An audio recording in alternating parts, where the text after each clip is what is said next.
Hey guys, എൻ്റെ ചില സാഹചര്യങ്ങളിലെ സമ്മർദ്ദം മൂലമാണ് ഞാൻ വീഡിയോസ് ഇടാത്തത്. പക്ഷേ ഇന്ന് ഞാൻ ഒരു ബർത്ത്ഡേ വ്ളോഗ് ഇടുന്നുണ്ട്. നമ്മുടെ അടുത്തുള്ള ഒരു റെസ്റ്റോറൻറ്റിലാണ് കേട്ടോ നമ്മൾ പോയത്. Cheruthuruthy paramount restaurant. എൻ്റെ ആദ്യത്തെ പിറന്നാളായ കാരണം നമ്മൾ പുറത്ത് പോയതാണ്. ഞാൻ, ചേച്ചി, ആദ്യ അമ്പാടി, ചേട്ടൻ, ഞങ്ങൾ 5 പേരാണ് പോയത്. അമ്മയും അച്ഛനും വരാൻ പറ്റിയില്ല, വയ്യാത്തതുകൊണ്ട്. അപ്പോൾ ഞാൻ അവിടുത്തെ മെനു ഒക്കെ കണ്ട് വല്ലാതെ കണ്ണ് തള്ളി. കാരണം നമ്മൾ പുറത്ത് പോയി കഴിഞ്ഞാൽ ഒന്നില്ലെങ്കിൽ ബിരിയാണി, അതല്ലെങ്കിൽ മസാല ദോശ, അതുമല്ലെങ്കിൽ പൊറോട്ട, ഇതൊന്നും വിട്ടൊരു കളിയില്ല. അപ്പോൾ ഞങ്ങൾ കുറച്ച് കൊക്കറിയൊക്കെ കാണിച്ചു. ആ അമ്പാടിക്ക് ഭയങ്കര ഇഷ്ടമാണത്. പിന്നെ കാത്തിരിപ്പിനൊടുവിൽ നമ്മുടെ ഐറ്റം എത്തി.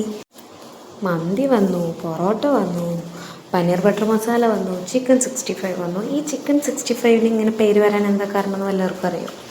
അറിയെങ്കിലും ഒന്ന് പറഞ്ഞു തരും കേട്ടോ. പിന്നെ എന്തായിരുന്നു, നമ്മളൊരു ചിക്കൻ കറി പറഞ്ഞിട്ടുണ്ടായിരുന്നു. പക്ഷെ അതിൻ്റെ പേര് ഞാനിപ്പോൾ മറന്നുപോയി. എന്തായാലും സംഭവം സൂപ്പറായിരുന്നു കേട്ടോ. പക്ഷെ എനിക്ക് മന്തി ഒട്ടും ഇഷ്ടമായില്ല, വലിയ കാര്യമില്ല, എന്തുകൊണ്ടോ എനിക്കിഷ്ടമായില്ല. അതൊക്കെ കഴിഞ്ഞ് നമ്മൾ ലാസ്റ്റ് ഒരു ഷേക്ക് പറഞ്ഞു. പിന്നെ എല്ലാം തുടച്ച് പഠിച്ച് നക്കി തിന്നു.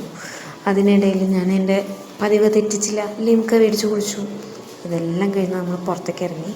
അങ്ങനെ വയറൊക്കെ നിറഞ്ഞ് വീട്ടിലെത്തി. ഇനിയൊരു സുഖം ഉറക്കം. ടാറ്റാ.